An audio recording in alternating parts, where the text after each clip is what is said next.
1955 कराची बहादुराबाद की एक तंग गली में एक छोटी सी दुकान, चंद बोरियों में चावल, चीनी और जरूरत का कुछ सामान। हालत ये थी कि वजन तोलने के लिए तराजू तक मौजूद नहीं था। इस बोसीदा दुकान की सांस से चलाने वाला बूढ़ा शख्स हाकिम खान अब्बासी अब हिम्मत हारता जा रहा था। उसके घर को चलाने वाली ये दुकान अब अपना वजूद खोती जा रही थी। मगर उसी दुकान के कोने में खड़ा 14 साल का छोटा लड़का इम्तियाज अब्बासी रोज ये सब होता देखता था। उसे अंदर ही अंदर ये बात अच्छी तरह समझ आ गई थी कि अब उसके पास ज्यादा वक्त नहीं बचा। वो अपने बाप हाकिम अब्बासी को यूं रुलते हुए नहीं देख सकता था। इम्तियाज अब्बासी शुरू से ही कारोबारी सोच तो रखता था, मगर वक्त के इस शदीद दबाव ने उसे वक्त से पहले बड़ा होने पर मजबूर कर दिया।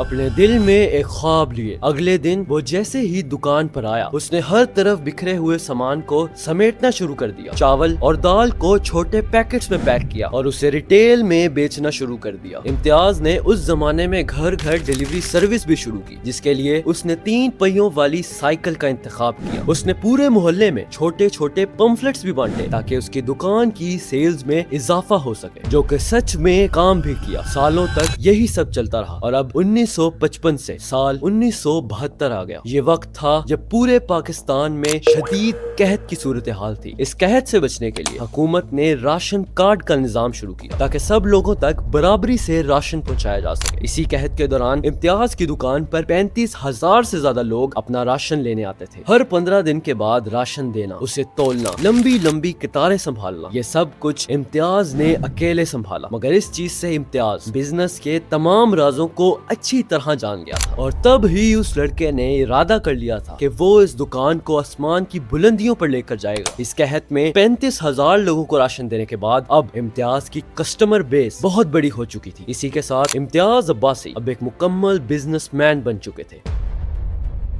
उनकी सेल्स बुलंदी पर थी और हर जगह लोग उन्हें जानने लगे थे। अब हुआ कुछ यूं कि 1978 में इम्तियाज अब्बासी सिंगापुर ट्रिप पर जाते हैं और वहां उन्हें मुस्तफा सेंटर नाम का एक सुपर स्टोर नजर आता है, जहां एक ही छत के नीचे सब कुछ बआसानी मिल रहा था। ग्रोसरी से लेकर कपड़े, डेयरी प्रोडक्ट्स और कॉस्मेटिक्स। इम्तियाज इस चीज से बहुत मुतासिर हुए और पाकिस्तान वापस आकर ये फैसला किया कि पाकिस्तान में भी ऐसी जगह होनी चाहिए जहाँ हर चीज एक ही जगह मिल सके। ये काम इतना आसान तो नहीं था, मगर इम्तियाज हुसैन भी किसी से कम नहीं थे। उन्होंने सबसे पहले अपनी छोटी सी दुकान के साथ लगने वाली दुकानें खरीदनी शुरू की और एक बड़ी जगह बना ली। फिर हर चीज को एक नई सोच के साथ सजाया। सिर्फ राशन नहीं, कपड़े, कॉस्मेटिक्स, साफ सफाई का सामान और वो हर चीज जो घर में चाहिए होती है, सब कुछ लाना शुरू किया। एक बार कदम उठाने की देर थी, बस फिर इम्तियाज हुसैन की किस्मत खुल गई। 2001 में कराची के अवामी मरकज में अपनी दूसरी ब्रांच खोली, 2010 में नाजमाबाद, 2013 में और 2016 में गुलशन इकबाल में नई ब्रांचेस खोली। हर जगह रश इतना होता था कि लोगों को लाइन में लगकर शॉपिंग करनी पड़ती थी। मगर इतनी कामयाबी के बाद भी इम्तियाज मजीद रिस्क लेते गए और लोगों के लाख रोकने के बाद भी पंजाब का रुख किया और गुजरांवाला में 2016 में पहली बार एक ब्रांच खोली। फिर फैसलाबाद, लाहौर, सियालकोट, भावलपुर, सरगोदा, पेशावर और कोयटा तक बिजनेस फैलता चला गया। इतनी कामयाबी हासिल करना आसान नहीं था, मगर इम्तियाज का बिजनेस माइंड किसी भी चैलेंज के लिए तैयार था। उन्होंने अपना काम सीधा रखने का फैसला किया, मिडलमैन को हटाते हुए किसानों से डायरेक्ट माल खरीदना, अपने ही मिल्स में चावल और आटा तैयार करना और इन सब चीजों को अपने ब्रांड पूनम के नाम से बेचना शुरू किया। इस तरह वो कॉस्ट को कम करके कस्टमर को बेहतरीन रेट पर चीजें देने लगे। 2015 के बाद उन्होंने हर चीज में ऑटोमेशन लाना शुरू किया, वेयर हाउसेज में सॉफ्टवेयर लगाए, सेल्स का डेटा एनालाइज किया और अपने कस्टमर्स की डिमांड को पहचाना। हर शहर में ट्रेन्ड स्टाफ तैयार किया। जब बाकी ब्रांड सिर्फ टीवी एड्स में इन्वेस्ट कर रहे थे, तब इम्तियाज ने ग्राउंड बेसिस पर काम किया और सबको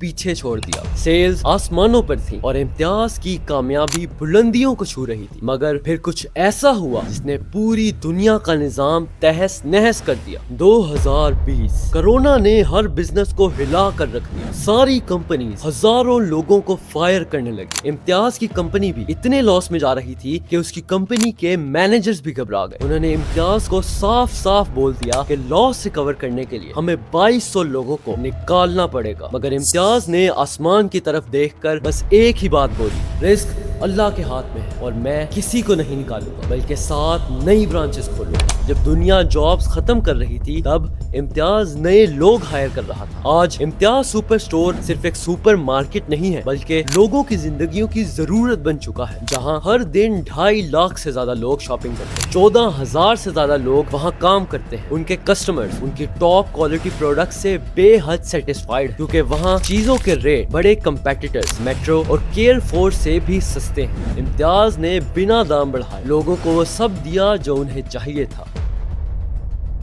یہ کہانی صرف ایک سکسیس سٹوری نہیں ہے بلکہ ایک سوچ کی کہانی ہے۔ ایک لڑکا جس نے سائیکل پہ راشن ڈیلیور کرنا شروع کیا، آج اس نے ایک ایسی ریٹیل امپائر کھڑی کی ہے جو پورے ملک میں کامیابی سے آپریٹ کر رہی ہے۔ اور یہ سب کچھ ممکن ہو سکا ویژن، ایمانداری اور لوگوں کی ضرورت کو سمجھنے سے۔ اگر آپ بھی اپنا سفر شروع کرنا چاہتے ہیں تو یہ کہانی یاد رکھیے گا، ہر بڑا کارنامہ کسی ایک دماغ میں آئے چھوٹے سے خیال سے شروع ہوتا ہے۔ اگر آپ کو یہ ویڈیو اچھی لگی ہو تو لائک، شیئر اور چینل کو سبسکرائب ضرور کیجیے، اور ہاں کمنٹ میں اپنی رائے ضرور دیجیے۔ کیا پتا یہ کہانی کسی ایسے کی امید بن جائے جو امتیاز کی طرح اپنے خواب کو پورا کرنا چاہتا ہے۔